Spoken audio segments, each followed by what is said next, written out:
Yeah, That's he's true. gonna beat up. I don't know, maybe. He's going to beat James Ellsworth in 0.2 seconds. I'm fine with that. Yeah, just leave Bray Wyatt alone. He suffered enough. He's taking up Randy at Mania. That's happening. Yeah.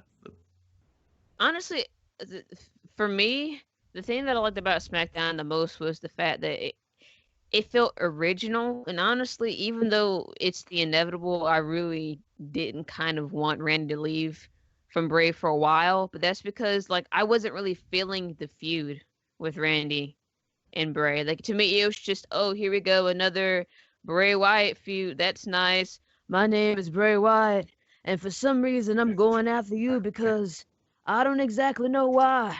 It don't make sense. Once that's what I'm I gonna saw a do. snake eating up a cheese, and you remind me of that. And that's how the feud started. Didn't he cut a promo like that, like relating Randy to a story about Snake? Pretty sure he did. Now you know. I know that I that talked was to Randy, Sister wasn't it? Abigail. About the snake. What? Because Basically, it's ridiculous. yeah, it's silly. I did like the fact that I did enjoy where they were going with this Wyatt thing, and until recently, they should not have dropped those titles so quickly, especially on a fucking just random SmackDown. Exactly. And the thing is too is that it was very clear that I feel as if they were going to hold those titles for quite some time, because honestly, if it wasn't for Zack Ryder's injury, they wouldn't have. Even though that it was the inevitable, there was no way that the American Alphas were not going to get those titles eventually. But there was going to be this kind of this gap between them getting those titles, because there was no way in hell that the Hype Bros were going to beat we're going to beat the freaking what you call it, the Wyatt. There's just no way that they were going to beat them. Yeah, there was just no way that was going to happen. Well, that's the thing, because if you look at it this way, because Ryder got injured, they had the four-way tag. Yeah.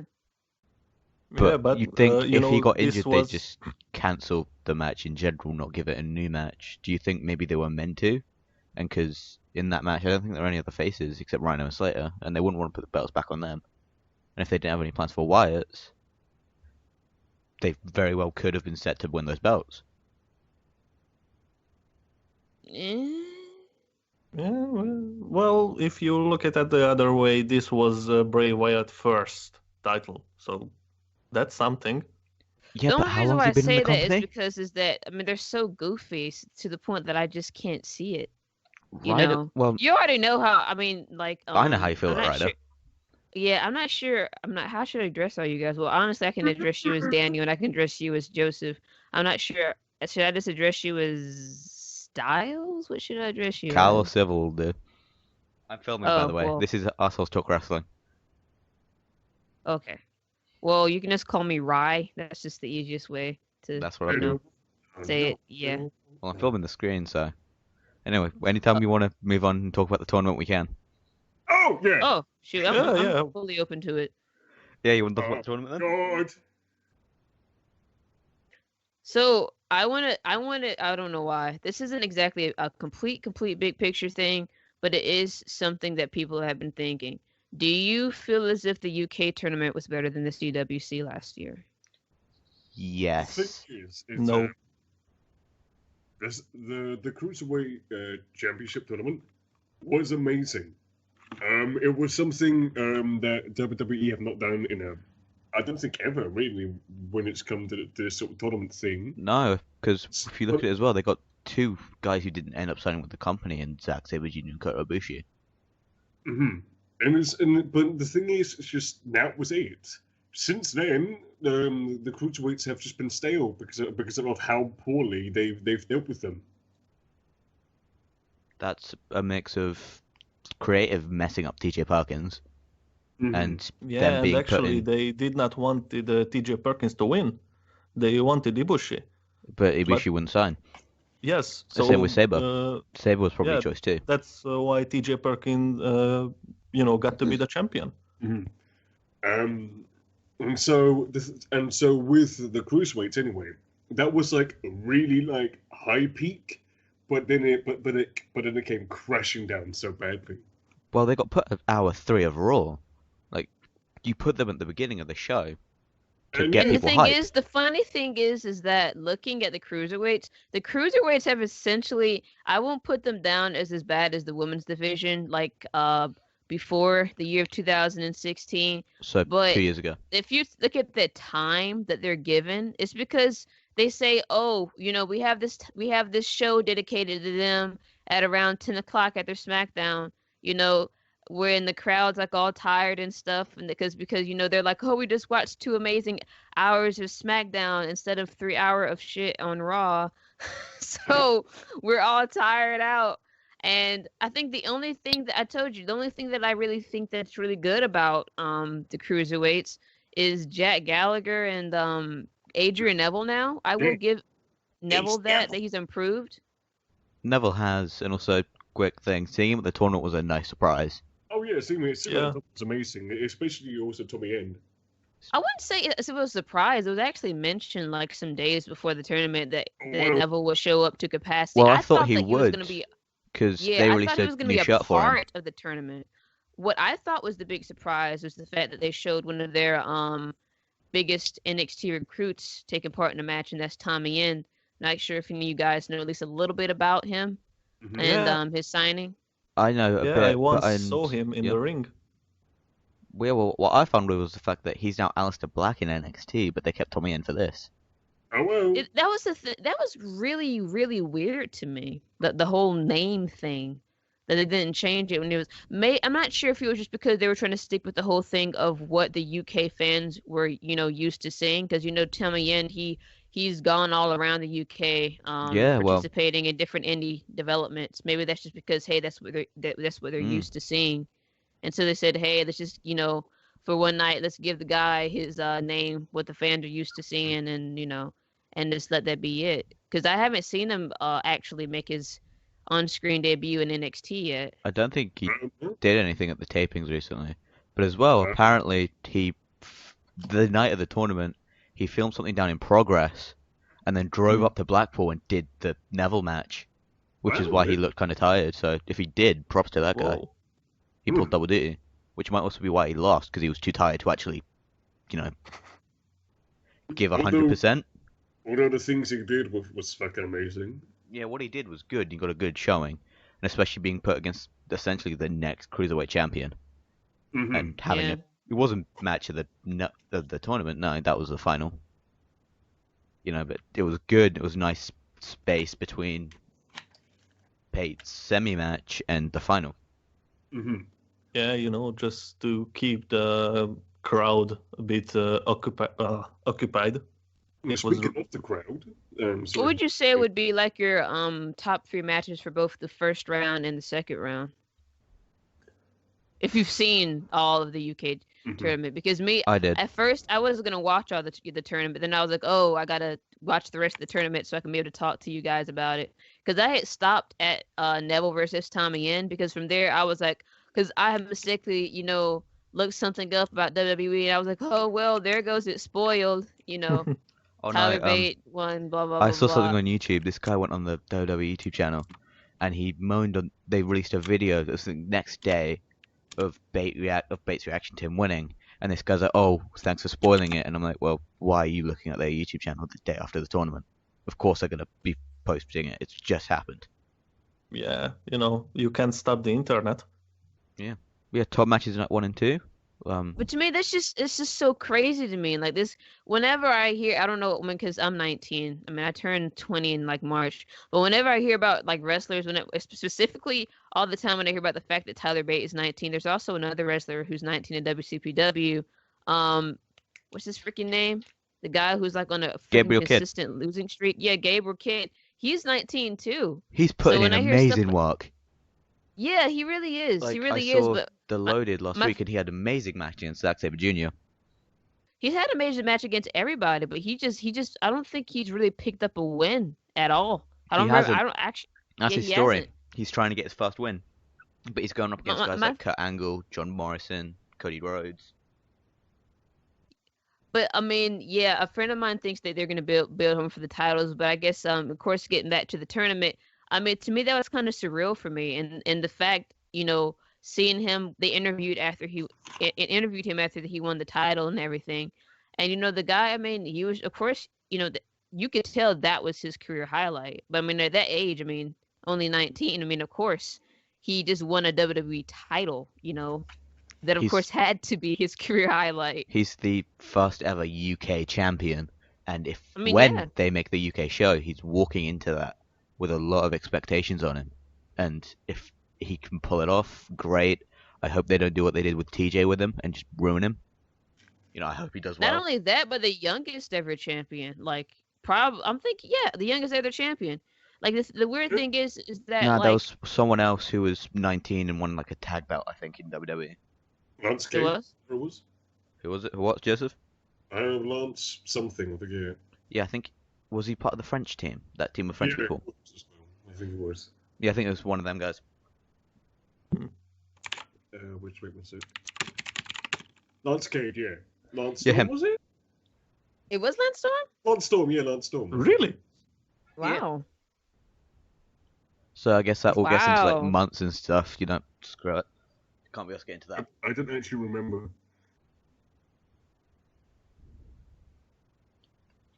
But yeah, the guy had essentially, if going back to what you said, top 3 matches of both nights. He had probably my favorite matches of night 1 and night 2. First one against him versus Tucker. My God, Tucker's super kick. That super kick was so good. Like top 3, 4 super kicks. Everyone took the piss out of Tucker for that. Poor guy, because he had such a good super kick. Oh. But yeah, and then he had that match, and then again against Pete Dunne for night 2. I think probably most people's match of the tournament.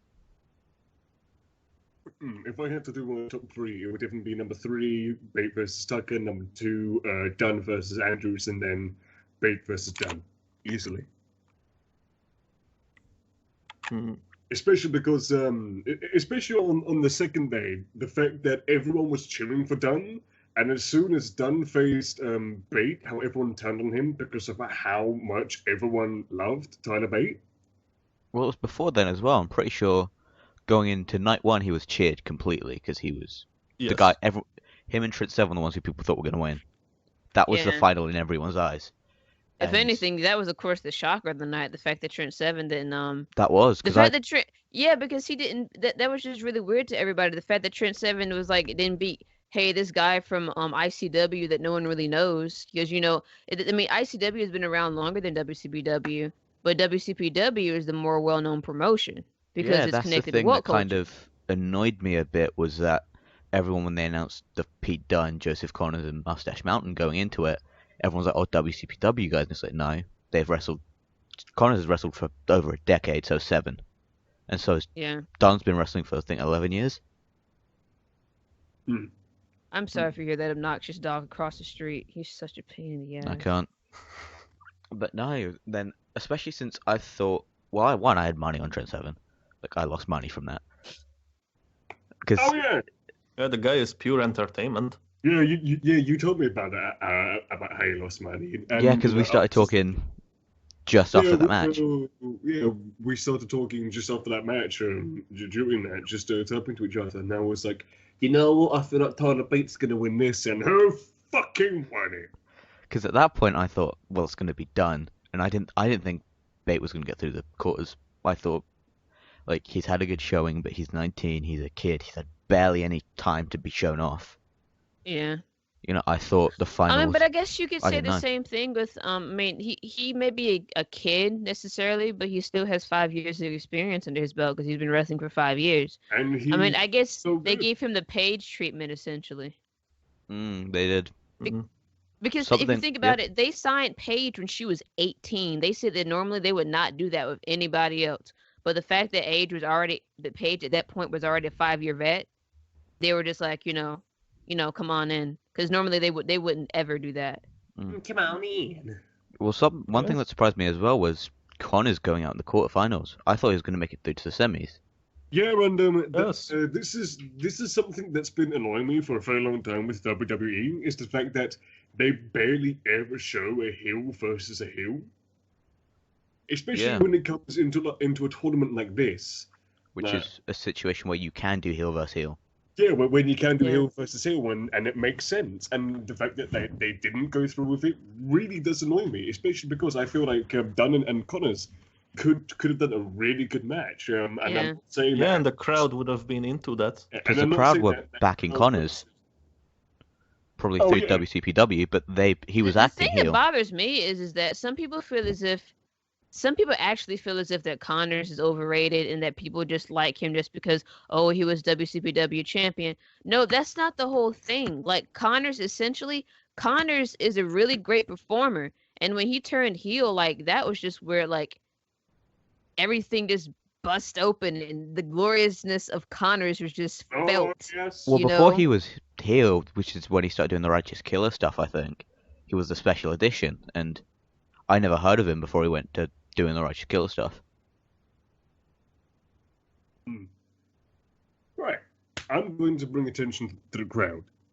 The crowd was both amazing and really annoying. I loved the Jesus chants. Yeah, that was awesome.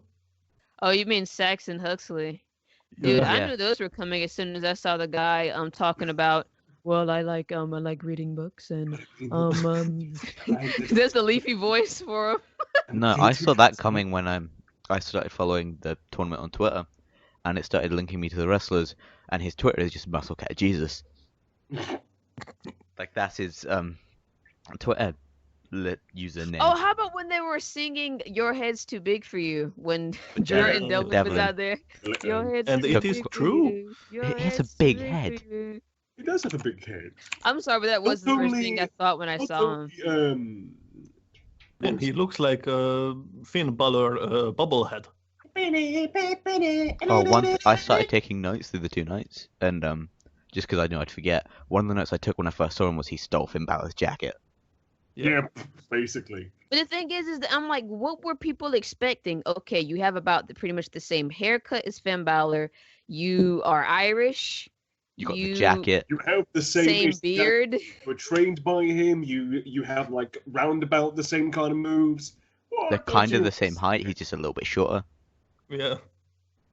Except, like he's like Finn Balor with a weird body composition. Like I don't know what it is. Like his head just looks like it's meant to be on like a bigger man. And he may or may not have botched the end of his match. Oh yeah, he most definitely did. That was not supposed to happen. That was like not he smashed.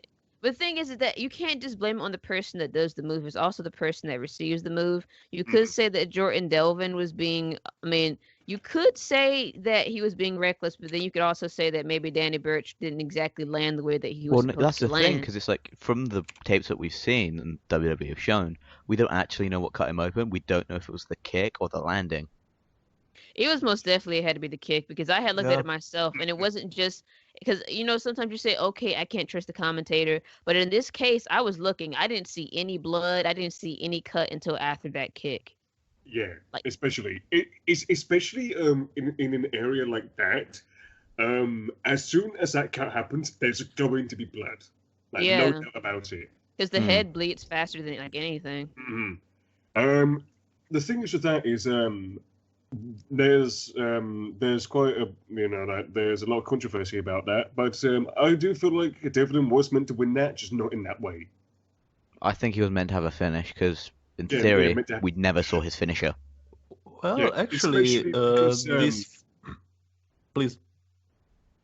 Oh, especially because of how Burch kicked out, but because of the referee seeing that blood and how quick it was coming out, ended it earlier just so he could get some attention, and the fact that they made Jordan super kick him afterwards pretty much nailed him as a heel, like straight away, like bam.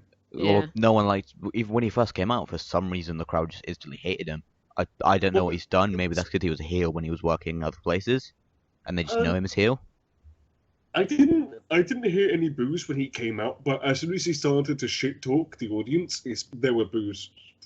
I think. Yeah, but this helped him. I mean, that was probably That was probably like the initial. I mean, they probably initially wanted him to be a heel from the very beginning because the first thing that you heard Nigel McGuinness and Michael Cole talking about when he came out was the fact that he was like sick and tired of people comparing him to Finn Balor. Like that was the first thing that they said when he came out. Yeah, that makes sense because someone else in the tournament, I don't know who, but he was trained by Finn as well, and it got mentioned once, and I think by Nigel, and Cole tried to cut him off. I don't think. Yeah. We don't know what they were trying to do, but I think Devlin was probably meant to win the match no matter what. I forgot who that was, who was being trained by Finn. So do I. Might have been... Who'd Connors beat in the first round? It might have been him. James Drake. Might have been him. Yeah. That's what I was thinking. I was thinking it may have been James Drake. I was surprised by what I saw to James Drake, even though, I mean, when I saw James Drake in the freaking ring with Joseph Connors, I was just like, oh, well, here we have another wrestler with long hair and a beard. Who are you? Yeah, that was the thing I saw on Twitter after night one. It's like 16 competitors, 4 different haircuts. And I'm like, it's so true. That elbow into the backstabber was so that most certainly helps being able to tell the difference between who's Connors, not. I think it was a back elbow into the backbreaker. And he tried to do it again to Andrews, but Andrews kind of missed. But Mark Andrews was running too fast, so there was too much momentum, so he just went straight over. Yeah. One thing I remember doing, because night one they had finishes named, but they didn't officially they had them named, but they didn't know if they were going to stick. And originally the DLD, which is the PG version of what the Righteous Kill, they just had it called the they had it called the actual move's name, which is what's it called? They changed everything though, because usually, I guess maybe because it's like. Well, do you want kids really seeing a guy on TV called the Righteous Killer as he delivers the Righteous Kill? No, to it's his not opponents? even the finisher. Like they changed his They changed not only the name, they changed how the finisher was. Instead of having it hooked like a DDT, he just falls back and their face just hits the. That's just probably hits the just for it's some kind of special cradle end of days. That's probably just a safer way to do it. But yeah, they originally just straight called it the Hammerlock DDT. Because seeming so we're talking about the WCPW, especially how Connor's injured getaway. That's probably why he probably changed it himself, actually. Yeah, because he went right into this tournament, I think, right after that.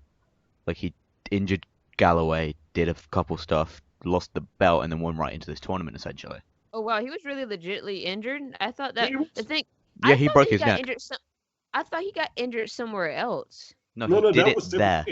Like, I thought it was there like and a didn't find it. show or something. No, he did it there and then found it a couple days later. He was meant to be at a TNA show, but because of what happened at WCW, he couldn't be there. Well, he was meant to win a belt somewhere. Really? In the WCW promo when he came back, he said he couldn't attend a show where he was meant to win a belt. It was supposed to be like a one-night only type thing or something, and Drew McIntyre was like, I won't be able to participate in this tournament or whatever. I won't be able because I'm injured. I won't be able to participate and have this chance to be able to win the TNA World Title and all that. He might have been booked to win that. I'm not sure, but apparently, I don't think it was the World Title. I actually think it was the not the King of the Mountain Championship, the freaking Grand Championship. Or what, the weird tournament one where no matter where, even if you win the match, the fans vote who gets the belt. Who knows? I don't know. Yeah. Anyway. Why are you so quiet, Daniel? One of the Indeed, I am. I was thinking, what do you think of Michael Cole as an announcer? He was really good over the tournament. Yeah, he was doing like people used to talk a whole lot of crap about Michael Cole, but honestly, it's because he had Vince in his head the whole time. Who's that guy who's the freaking beast on SmackDown? Freaking Otunga. No, he's. Wait, are you saying who's good or bad? No, I said a freaking beast. The one who always talks like this and has all the information and background on. Mauro Ranallo. Yeah, wasn't like whatever. Well, that guy knows everything about everybody. Well, no, yeah, but he can't call, the commercials and all that stuff. That's why they put Tom Phillips in the SmackDown team. Yeah, well, I'd rather have Saxton on SmackDown because Saxton isn't bad. He just shouldn't be on Raw. Like, he's still kind of new, and having him right there, especially next to Michael Cole and Corey Graves, who are both really Actually, good you at their know job. why Sexton is a good announcer? Because he's so bland. Actually, he can work with every announcer everywhere. You know, because So are he's they just bland, he keeping Michael just McGuinness in the UK? Is that just it? I assume, well, they're trying to make a UK show, so I assume they're going to get Nigel McGuinness for that. But you know what I'd like It's just the way how they talked about it. It's just I'm kind of confused because he was with Ring of Honor. Like I watched Ring of Honor too, and Ring Well, of yeah, Honor he came out like was, last week, and he was there at Ring of Honor in the last episode. yeah, but the thing is, they asked him to resign. He said no, Oh, because that they is true. taped it, I think, and he said no, and then like a day later, because they asked him to resign so we could do something over the weekend, the tournament weekend, and he said Oh, no, and then the next day they announced the tournament, and he was there.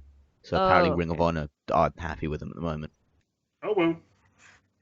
Hmm. But But he got a yeah, good payday. but And yeah, Steve Carino left them. How do they feel? Probably a bit annoyed. As a matter of fact, that is what I forgot to bring up the fact of the whole monopolizing the WWE is doing. Like honestly, that is essentially what they are doing. Triple H is all like, I want to go global and we're going to do stuff here, we're going to do stuff there. Because more than likely there's a whole lot of talk that the two main countries that he wants to do after doing the UK is Japan and Mexico. And this is the thing right here. In the Can you just very get Trump's approval beginning, for Mexico? in the very I had to make a Trump beginning, joke. I'm sorry. in the very beginning, William Regal was all like, this isn't supposed to be something that's going to take people out of the independent shows and things that they're doing. It's supposed to just be non-contractual. But the thing is that I don't understand why were WCPW wrestlers removed if it wasn't supposed to be contractual. I was actually thinking about this, and I was looking it up, and apparently they can still wrestle outside of WWE, but only with the only with certain brands. Yeah, so Well, what I saw was apparently one Regal didn't really know like what was going on.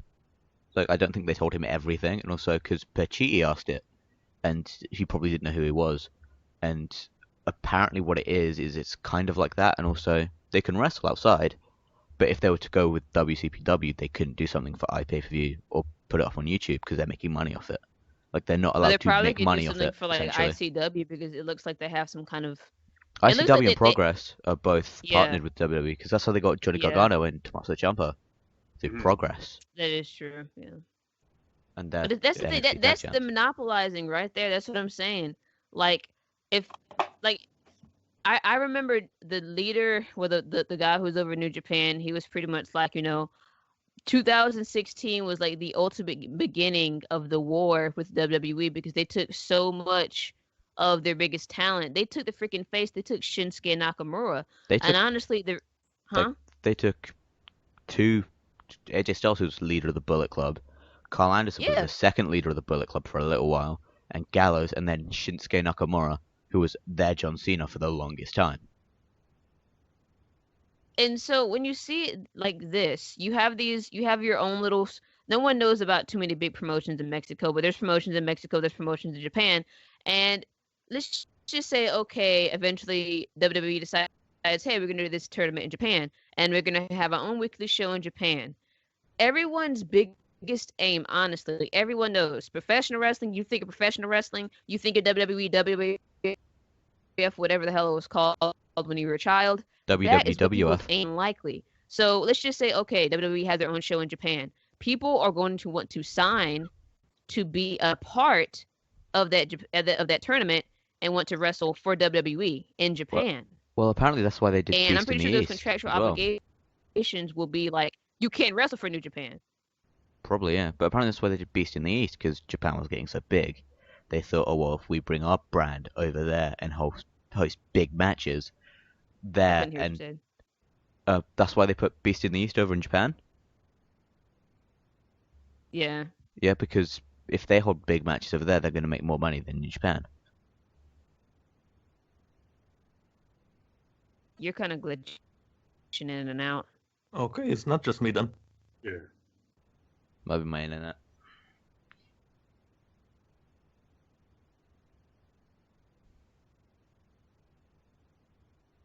Still there? Yeah. Yeah. Yep. Yeah, okay. I think someone else is running. Might be main net. Sorry.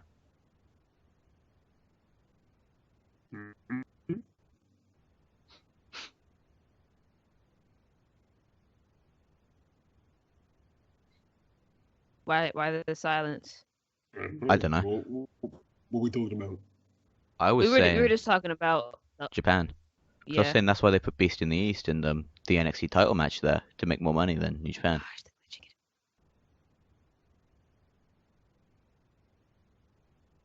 Yeah, you are cutting out quite a bit. Okay. That's fine.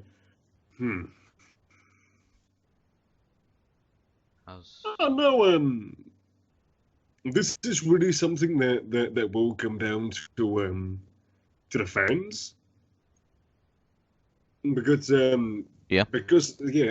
there are promotions in Japan and in Mexico that that are huge, and so if WWE does come over, it's down to those fans whether they sink in to the WWE or they stay with what's been there for over those years. Yeah. But I'm saying, but you're looking at the workers too. Yeah, Like, I and mean, the workers especially. yeah, I mean that's what I'm saying. That's me. To me, that's a part of the bigger part of the monopoly. Yeah, you're having an alliance with some people, but at the same time, you're still kind of making everything about WWE because it's about, oh, hey, here's this smaller promotion and it has an alliance with the WWE. Not sorry. So it not always a bad thing. It if this happens, if the local promotions have an alliance with WWE, there will be a natural flow for the talent. So Yeah. the 19% of the fan base doesn't really like the WWE policies, their rules. But this can really help the mainstream product if there is a natural flow. If you became a great talent in the lesser stages of this system, then you can move forward, and forward. There will be always a goal. I guess that is kind of a good thing and a bad thing, which of course you say it like that, because I mean it gives those smaller promotions exposure, and I think that of course that's kind of like a bigger part of it. There's the exposure, and there's also basically there's kind of like a give and take. WWE is like, okay, we give you this exposure, and then the take is like Trips is like, okay, I'm signing talented guys, because Trips is like non-stop signing guys. So he's like, okay, here's your exposure, let me have this guy, let me sign this guy. Yeah, in Hungary we just call Triple H Papa Age.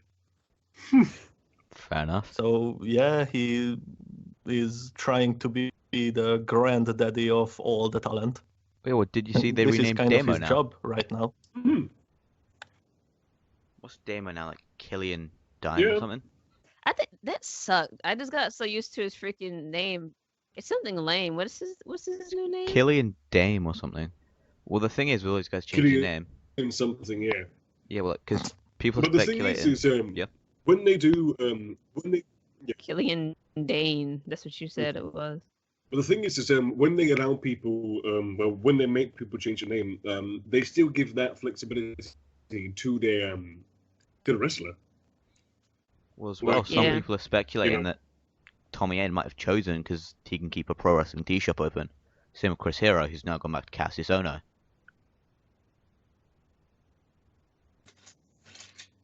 Yeah, well, I believe a lot of the wrestlers they maybe choose a new name now as a damage control. Maybe like Chris Hero. The first time around, he did not really work out as Cassius Ohno in NXT, and he stepped away. He became Chris Hero again. And now he can try that again, and in this way he has two personalities, the indie guy and the WWE guy. At the end of the day, in this era of wrestling, he'll always be the indie guy. In general, that's true. That's I mean, no matter what, he'll cruiserweights aren't always that be good. the indie guy. And honestly,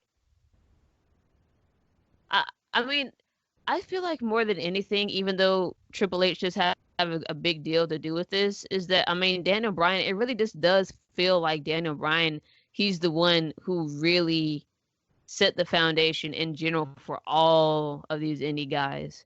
Like, if it wasn't for the fans, like, he would have not gotten as far as he's gotten, you know. He wasn't meant to.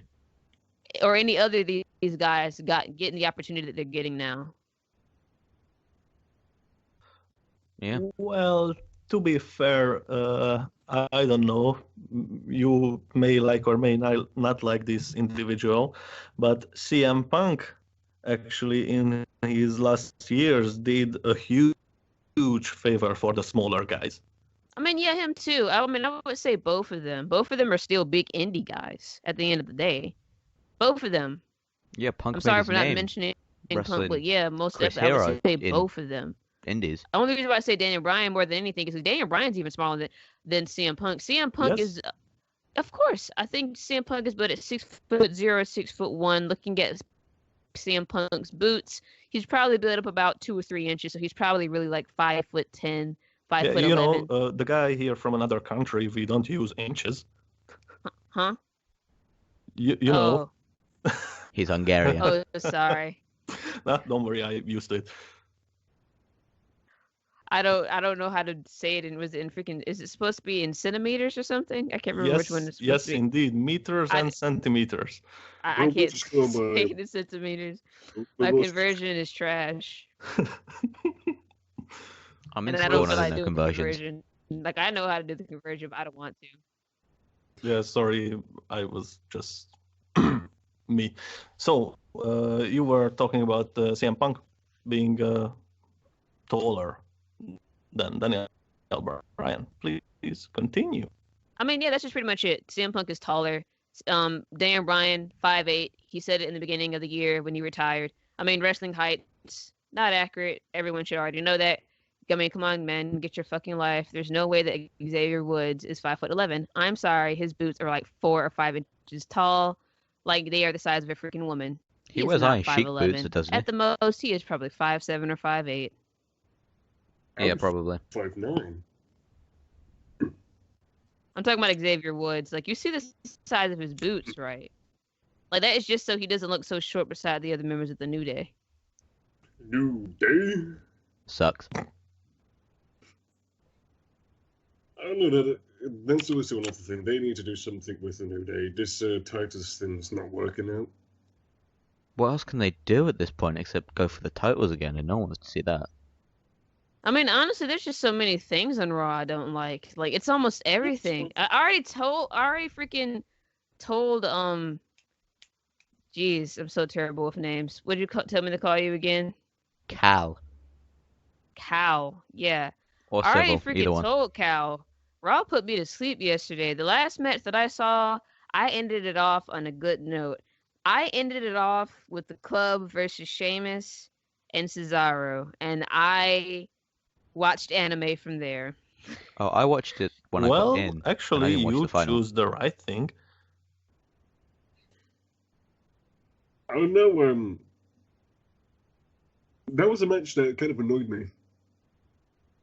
It was the tag match. I mean, of course it was annoying. It really ticked me off because for me, feeling for them as talents and the fact that I almost felt like, oh, the WWE is finally treating these guys who were, freaking, legends in New Japan. They're finally giving them their dues. And then, hey, psych, we're not giving you the titles. What did you think? The funny thing is, this was really funny. Everyone was talking about this. Did you see the whole interview after their match on WWE when their heads were literally steaming? No. Nope. You should see it. It's funny. Like, there was a comment that said these guys are literally steaming that they lost. Like, you can see both of their bald heads, like some kind of steam is coming from their heads. Like, it's really funny because there was a comment like, what are these guys? Their heads are literally steaming.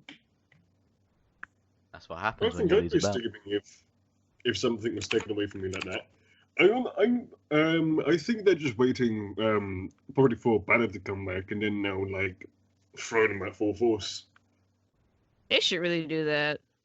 I'm just tired of waiting for it. Like, I feel like Finn Balor. Tired of waiting. I had already mentioned to Cal. I was like, Finn Balor was like, he looked like a little boy in the ring when he debuted, and they had the whole seg with Seth Rollins. Seth Rollins was up in his face like, Finn Balor, you are a loser. You are fake, and I'm Seth Rollins, and this is as real as it gets. And then Finn Balor's like, well, okay, I'm Finn Balor, and that means something. I'm Irish. I invented lock. Oh, didn't he say something like that at SummerSlam? Yeah, yes, to Roman Reigns, I believe. No, it was Club. That was Club. the. I swear it was Club. Yeah. Well, he did a thing with the Club, didn't he? Hmm. Might have been someone else. Oh yeah. No, it was Roman on Raw. Yeah, it was.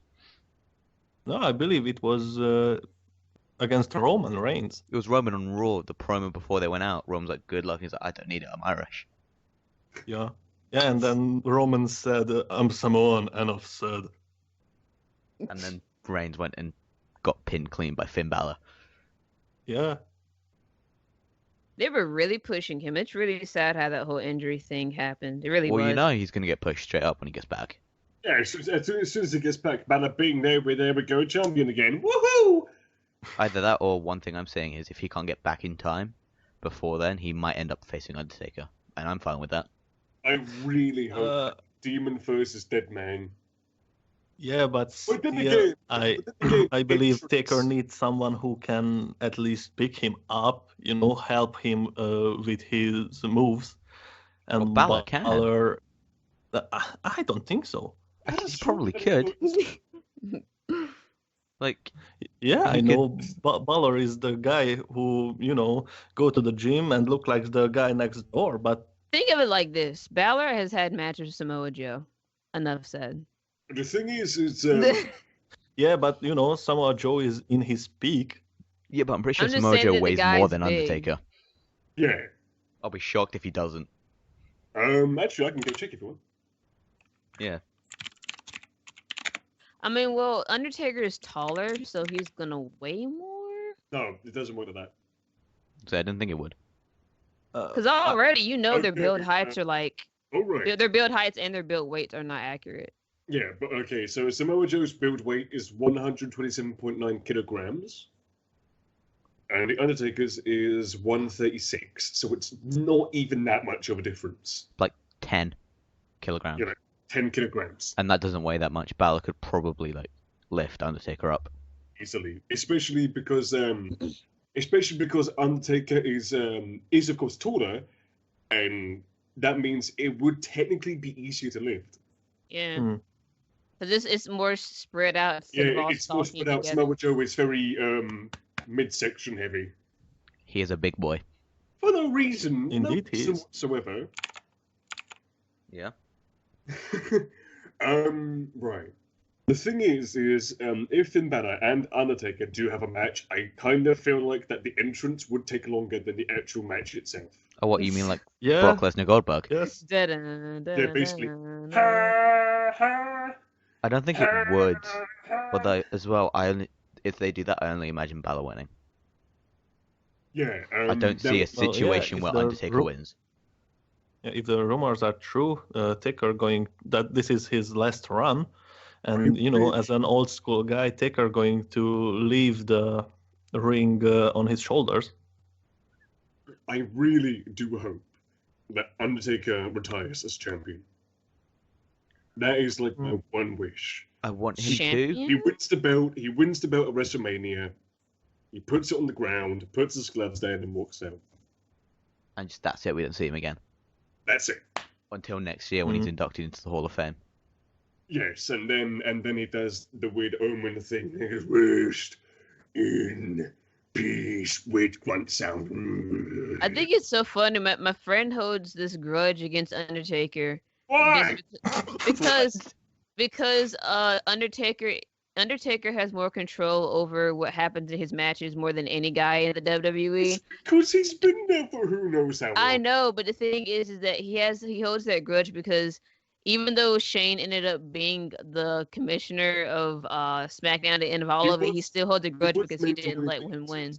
Yeah, at WrestleMania. Because that's the issue. If Undertaker loses for a second time at Mania, he shouldn't come back.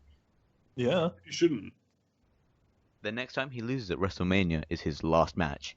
That's basically it. Yeah, it's gone. You wouldn't. Okay, the thing is I've been thinking about this, and I know that Brock Lesnar is like a part-timer and stuff, so blah blah blah. But I really do want to see him with the tag belts, maybe with someone like Samoa Joe. WWE part-time, steroids full-time. Basically, yeah. No, I'd rather see him fight Samoa Joe. I think that'd be amazing at WrestleMania. I know, but you know what would just make the freaking ring implode? Bobby Lashley, Brock Lesnar, and Samoa Joe. Goldberg. Not Lashley, Throws and Goldberg. Not Bobby Lashley. He can stay in TNA. He can stay there. Yes, he's appreciated there, please. He's appreciated there. If he comes back, he's literally just going to be known as the Black Batista again.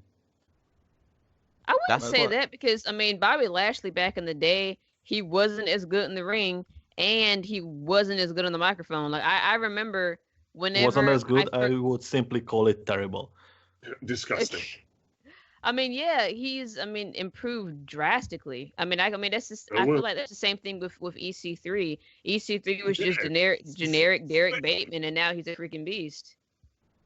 Triple. The funniest thing I remember, it was really funny. EC3 was like, all right, you go against me and you lose to that match against me. That means that I'm bound for gold. Now, if you win, that means that I'm bound for gold. I was watching that with my friend and I was like, he was like, that sounds like a terrible deal.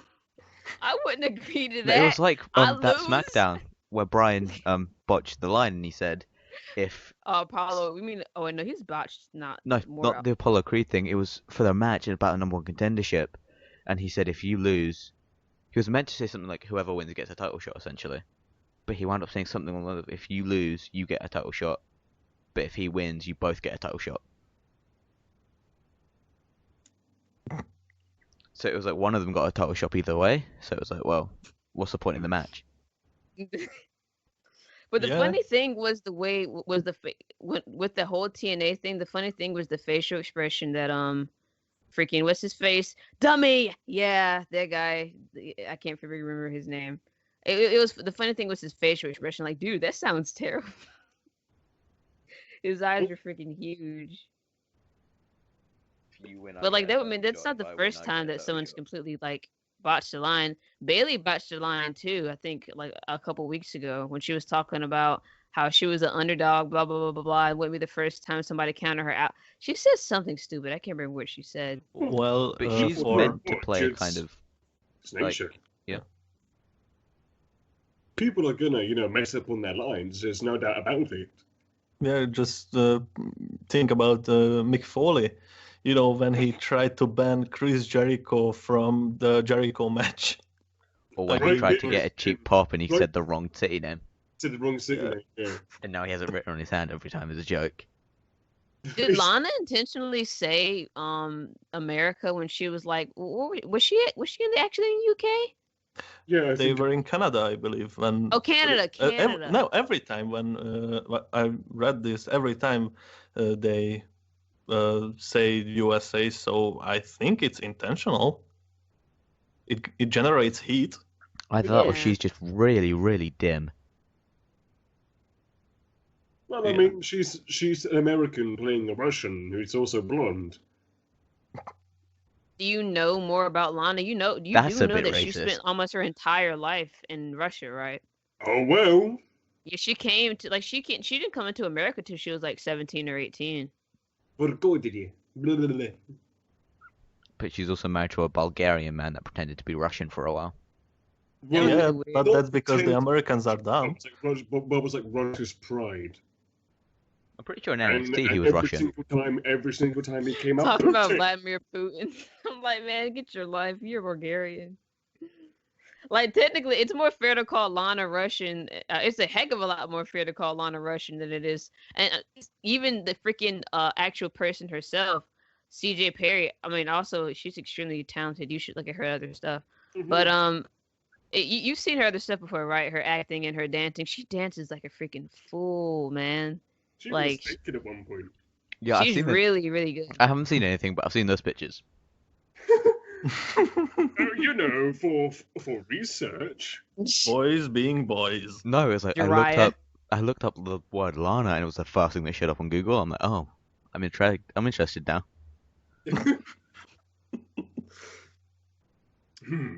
My manly senses are tingling, and I'm very uncomfortable for some reason. Right, anyway, back on track. Okay, one thing that is really annoying me right now is the fans chanting 10 every single time the referee counts. Yeah, that's why they're annoying. Gonna fire Ty Dillinger soon.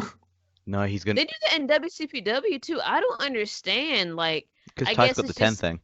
It's something Yes, that's it so was- simple, yet everyone like. It's the same thing with the yes chant. If you essentially think about it, it's Oh, it's no. simple. No, That's it why works. Ty, whenever Ty comes up, he's getting over because 10 chant.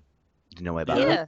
But the Like, thing they is do that in that- WCPW too. They're like 10, like whenever like there's someone out, you yeah, know, they and the ref is started it counting. in the last takeover, I believe. I can imagine it when I can understand it when Ty Dillinger is in the match, but when Ty Dillinger isn't even on that show, When he's why? not in the country, When he's not in the country, He's like, I'm still rocking the UK Time. from Canada. Time.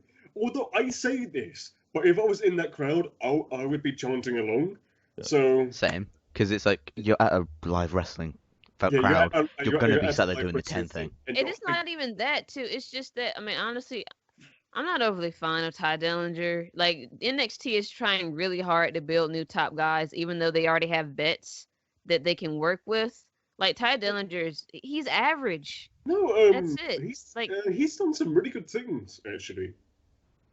Although if he does come out in the Royal Rumble and number 10, that's going to be very Obvious they're playing up to the it's going to be gimmick. very obvious. But if he came out at something like 9 or 11, I would find that hilarious. I want that.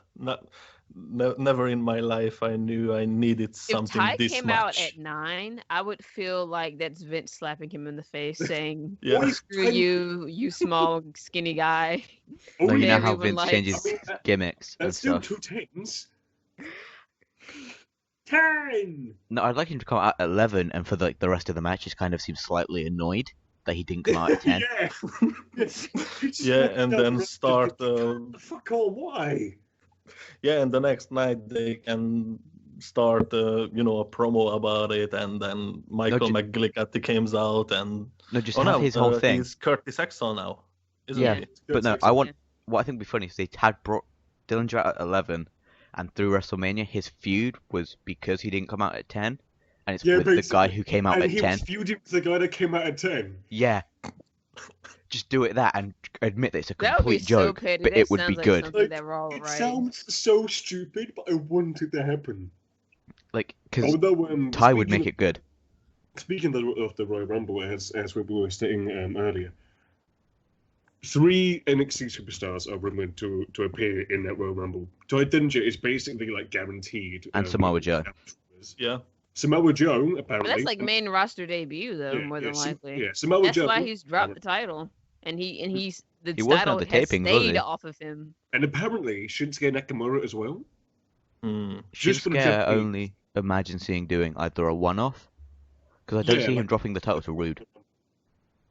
But still, it's just seeing the fact that if Shinsuke did come into the Royal Rumble, how much hype would that bring out?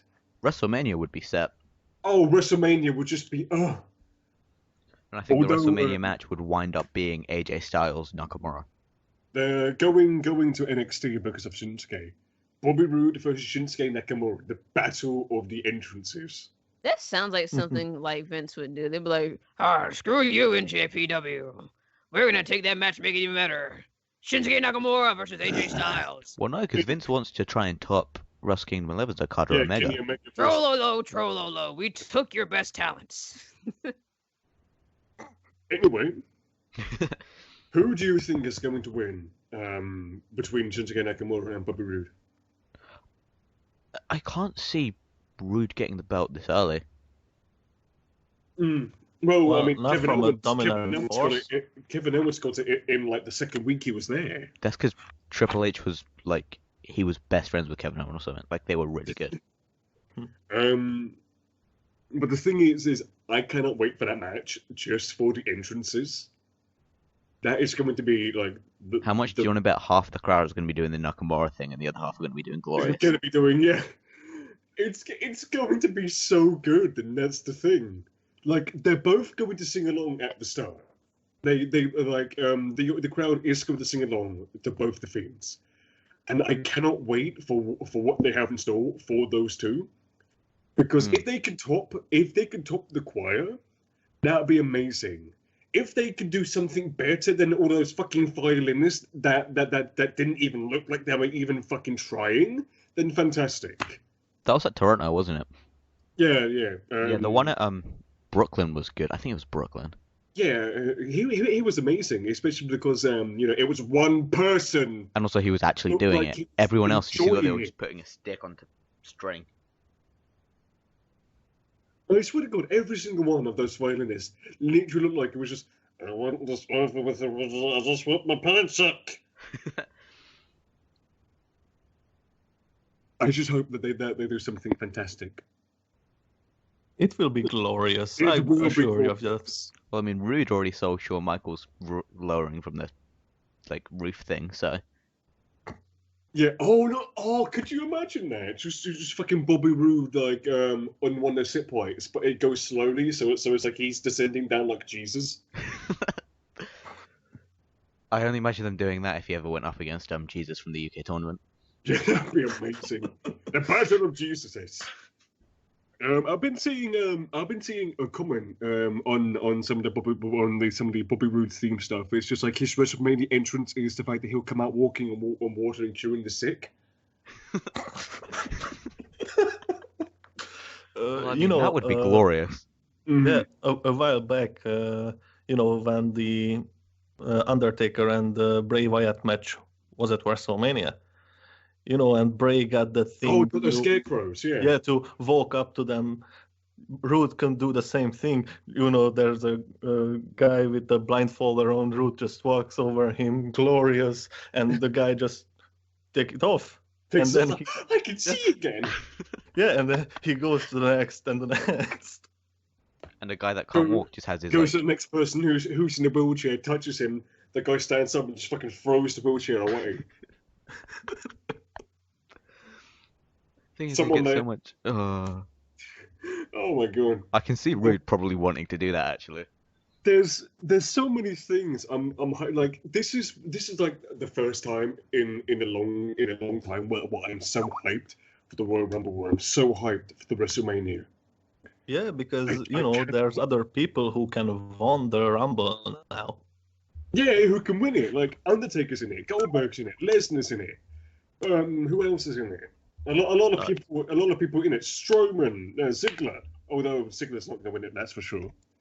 Yeah, Ziggy just kicked the ball with the last Intercontinental Championship run.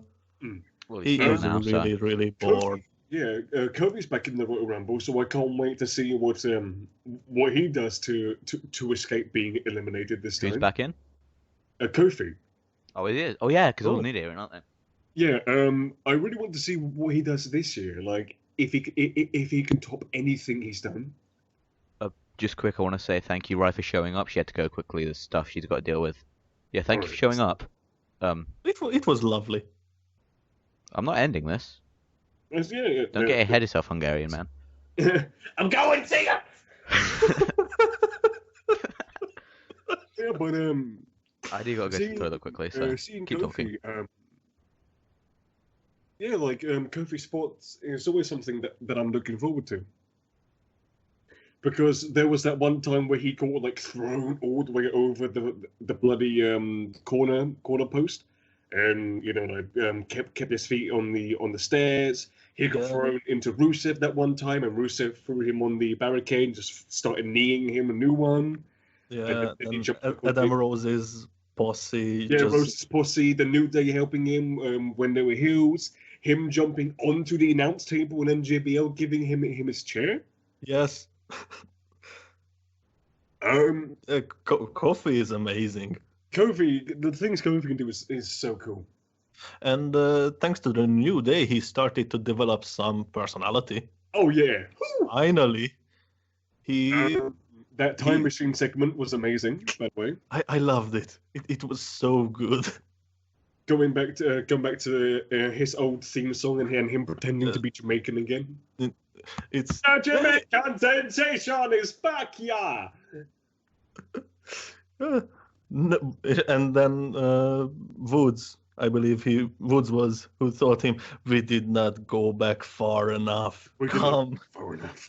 And then Kofi started to shout, No, 2009 was my best year. Yeah. Oh my goodness. Right. I've said what I've been excited for. How about we just make this a thing right now? So, Dan, what are you excited for this year?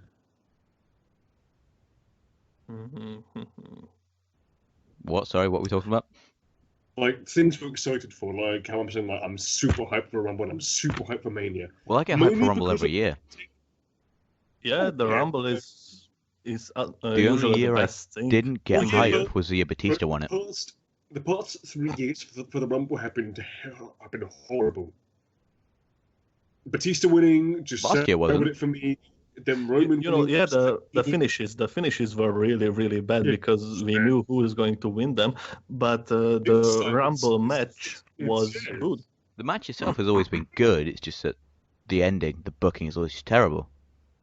Yeah, and right now, there's more than one person who can win this, so it makes it more interesting. I just can't wait to see if there are any returns as well. Like if Finn Balor is willing enough to participate, maybe not to win, but to participate for a little bit, at least. Maybe even if Kurt Angle comes back in the Rumble, that'd be cool. That would. Yeah, well, he's got the Hall of Fame thing. Yeah, by the way, I might have already said it, but congrats, Kurt Angle. Yeah, congratulations, Kurt Angle. First. What did he win with a broken freaking neck again? I don't remember. Olympic gold medal for the US. Yeah. There we go. Bada bing. I'm looking up the Rumble card. It's Roman Reigns versus Kevin Owens with Chris Jericho in the shark cage. Who do you think's going to win that? Roman. I don't want him to, but Roman. He lost the US belt. What's probably going to happen is Roman's going to pick that up, beat Owens for it at Fastlane, then Owens and Jericho are going to feud over the US belt going into Mania.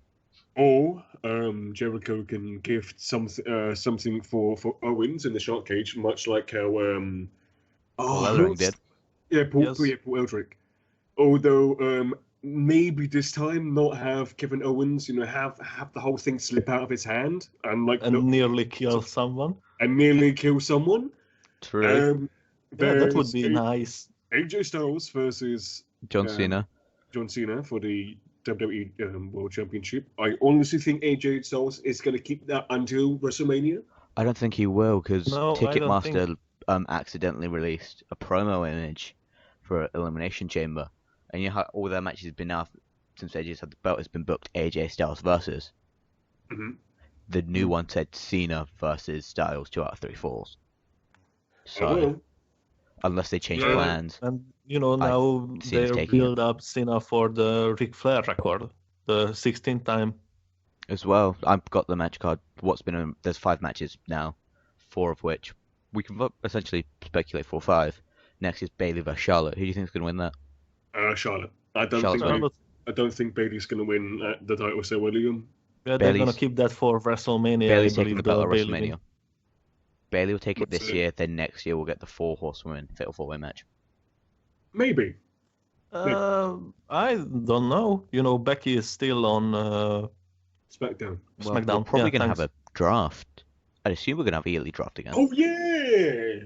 Yeah, that's the thing to be excited for. Because people are saying as well, apparently Vince is so high on AJ, he wants to move him to Raw, so... Yeah, but I don't really like this yearly draft idea. A year doesn't give enough time for superstars to get associated with their brands. If True, they but if they the thing hold a is, draft every 2 year, maybe It's that not would going. be It's not better. going to be the same people every single year that are being drafted, though. That's the thing. the issue is though, like with that, yeah, you want them to get associated with the brand, but when you do that, there's not a lot of guys for them to feud with. You keep swapping it every year, that creates new feud opportunities. New food opportunities, more interesting storylines as well, especially if you bring like old rivalries back together. They haven't seen in quite a while. Like who's on Raw and SmackDown that haven't been able to go lock up for a while? To an extent, Jericho Styles, I guess. Yeah, but it was over, after the last encounter. Getting Owens against Dean Ambrose, I feel like that'd be good. Ambrose and Rollins, we haven't seen lock up since. Oh yeah, like over a year they haven't had a match. No, not yeah, over a but year. now they're both faces, so yeah. If Ambrose also, goes back, if Ambrose goes to Raw, then the Shield can reunite. Also, one thing I find weird is Ambrose is now cool with Rollins. Like we've seen how him and Reigns kind of made up, but why does Ambrose trust him? I think it's mainly because they were just trying to give the story of Ambrose hating Styles so much. Well, no, because that happened at Tribute to the Troops, and also as well, you need to remember, obviously, creative like to forget things a lot. Look at Neville, he became the man creative forgot for a good year at this point. But look at it in kayfabe terms, Rollins put Ambrose through a set of cinder blocks. Like, what happens for them to make them be like, yeah, we're cool now? Yeah, that's true, I guess. Oh, really? The biggest opportunity always and always will be that they did not separate Sami Zayn from Kevin Owens. They should have. Sami should. And when they did the Braun thing and they teased moving Sami. Yeah. How can we forget that? Braun and Bray. Well, we got that at Survivor Series, didn't we? Yeah, we got that at Survivor Series, but only a snippet. Yeah, but you put Braun against Bray, Bray's going to lose, and Bray has a big issue with losing. Yes, that he does. As well, in the recent memory, he won. Last time he won was the Survivor Series. Anyway, TLC he won. Yeah, you're right. So they won the belts at TLC. What was the other match? I forget. What, on Rumble? On Rumble, yeah. Rich Swann Neville. Oh, Neville. There's no way Neville's losing. I'll be right back. Actually, I would have loved if they kept the belt on Kendrick for a little while longer. Class. Kendrick's big. Yeah, like he really turned around in the Indies. Yeah, 3 guys who have, in my opinion, kind of saved the cruiserweights from truly falling right off the face that are around. Or 4, technically, it's probably Tajiri, since he just came back and he's already been put in a feud with Kendrick, which is pretty good. Kendrick himself, Neville, since he turned up, he's really helped them, and probably Noam Dar. Because although Dar's having a stupid broke feud, over him. And also apparently Vince only likes him because the way he says Fox, you can probably get away with saying Bucks on TV. I kind of believe that, but I kind of don't. Well, actually, knowing Finley, I wouldn't rule it out. I wouldn't either.